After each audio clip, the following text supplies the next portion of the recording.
Assalamualaikum warahmatullahi wabarakatuh. Perkenalkan, nama saya Nadila Triana dengan NIM 240201010286. Pada kesempatan kali ini, saya akan mempresentasikan materi yang berjudul Analisis Investasi Sektor Kendaraan Listrik di Indonesia. Baik, tanpa berlama-lama, saya akan langsung masuk ke pembahasan pertama, yaitu mengenai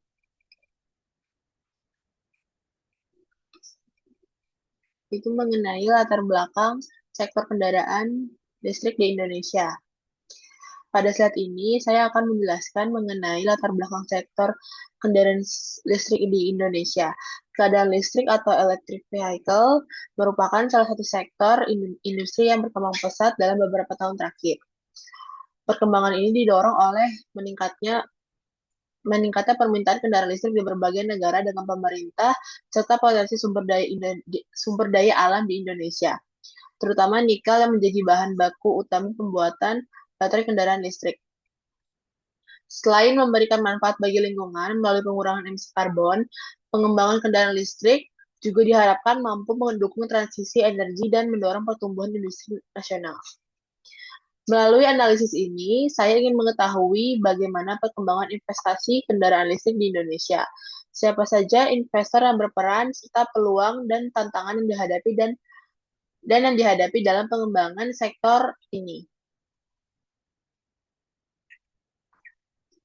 Selanjutnya kita masuk pada perkembangan sektor kendaraan listrik di Indonesia. Dalam 5 tahun terakhir, sektor kendaraan listrik mengalami pertumbuhan yang cukup pesat. Hal tersebut dapat dilihat dari meningkatnya investasi, pembangunan industri baterai, bertambahnya produksi kendaraan listrik, serta dukungan pemerintah melalui berbagai kebijakan. Pada tahun 2022, produksi kendaraan listrik mulai meningkat. Kemudian pada tahun 2023, investasi di industri baterai semakin besar. Selanjutnya, pada tahun 2024, penjualan kendaraan listrik terus mengalami pertumbuhan, dan pada tahun 2025, Indonesia semakin memperkuat ekosistem kendaraan listrik melalui pembangunan industri dan infrastruktur pendukung. Perkembangan tersebut menunjukkan bahwa Indonesia memiliki peluang besar untuk menjadi salah satu pusat kendaraan listrik di kawasan Asia Tenggara.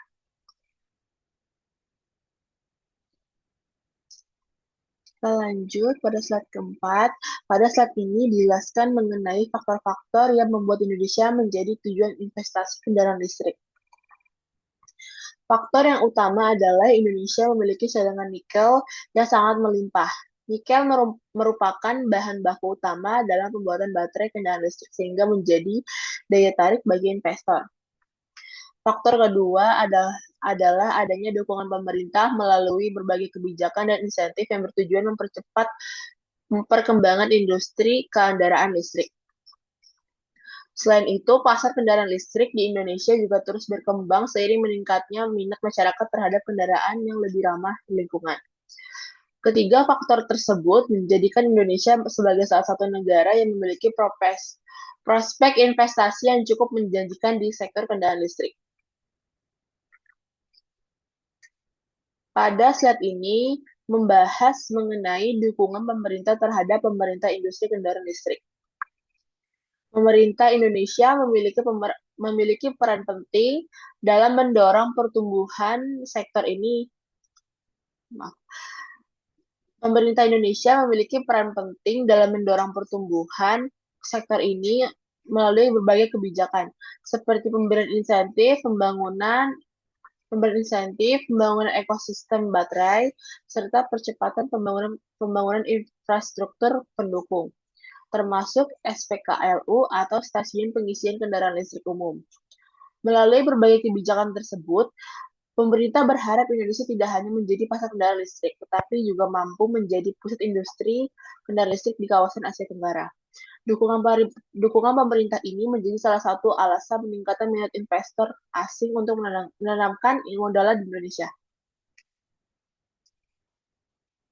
Lanjut pada slide ke-6. Selanjutnya kita akan melihat perkembangan investasi kendaraan listrik dari tahun ke tahun. Pada tahun 2022, Hyundai memulai memproduksi mobil listrik Ioniq 5 di Indonesia. Kemudian pada tahun 2023, pabrik sel baterai HLI Green Power mulai diresmikan sebagai bagian dari pengembangan industri baterai nasional. Selanjutnya, pada tahun 2024, B perusahaan B mengumumkan investasi serta rencana pembangunan pabrik kendaraan listrik di Indonesia. Memasuki tahun 2025, pembangunan infrastruktur SPKLU terus berkembang untuk mendukung penggunaan kendaraan listrik oleh masyarakat. Rangkaian pengembangan tersebut menunjukkan bahwa investasi kendaraan listrik di Indonesia terus mengalami peningkatan dan memberikan optimis terhadap perkembangan industri kendaraan listrik di masa depan. Selanjutnya, pada saat ini dijelaskan mengenai beberapa investor asing yang berperan dalam perkembangan industri kendaraan listrik di Indonesia. Beberapa perusahaan global seperti Hyundai dan LG Energy Solution telah berinvestasi dalam pembangunan pabrik kendaraan listrik maupun industri baterai di Indonesia. Kehadiran investor asing memberikan berbagai manfaat, diantaranya membuka lapangan kerja baru, meningkatkan investasi, mendorong transfer teknologi, serta memperkuat posisi Indonesia dalam rantai pasok industri keadaan listrik di tingkat global. Dengan adanya kerjasama tersebut, Indonesia memiliki peluang yang lebih besar untuk mengembangkan industri kendaraan listrik secara berkelanjutan.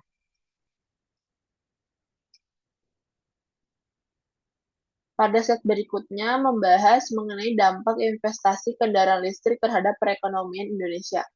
Masuknya investasi di sektor ini memberikan berbagai dampak positif, seperti meningkatnya investasi asing, terbukanya lapangan kerja baru, terjadinya transfer teknologi, serta meningkatnya daya saing industri nasional. Selain memberikan manfaat ekonomi, investasi kendaraan listrik juga mendorong perkembangan industri manufaktur dan memperkuat posisi Indonesia sebagai salah satu negara yang memiliki potensi besar dalam industri kendaraan listrik. Dengan demikian, investasi kendaraan listrik memberikan manfaat yang tidak hanya dirasakan saat ini, tetapi juga dalam jangka panjang. Pada slide yang ke-9 ini, saya akan menjelaskan mengenai peluang dan tantangan sektor kendaraan listrik di Indonesia. Indonesia memiliki beberapa peluang yang sangat besar, seperti cadangan nikel yang melimpah, dukungan pemerintah, meningkatnya permintaan kendaraan listrik, serta potensi menjadi basis produksi kendaraan listrik di kawasan ASEAN. Namun demikian, masih terdapat beberapa tantangan yang perlu dihadapi. Di antaranya adalah pembangunan SPKU yang belum merata, persaingan dengan negara lain, kesiapan sumber daya manusia dan teknologi, serta harga kendaraan listrik yang masih relatif tinggi.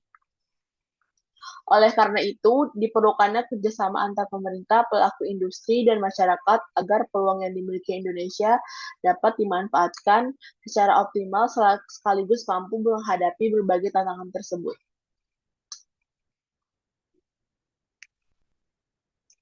Sebagai penutup, dapat disimpulkan bahwa investasi sektor kendaraan listrik di Indonesia terus menunjukkan perkembangan yang positif. Dukungan pemerintah, potensi sumber daya alam, serta masuknya investor asing menjadi faktor utama yang mendorong pertumbuhan industri kendaraan listrik di Indonesia. Apabila peluang yang dimiliki dapat dimanfaatkan dengan baik dan berbagai tantangan dapat diatasi, maka Indonesia memiliki potensi besar untuk menjadi salah satu pusat industri kendaraan listrik di kawasan Asia Tenggara.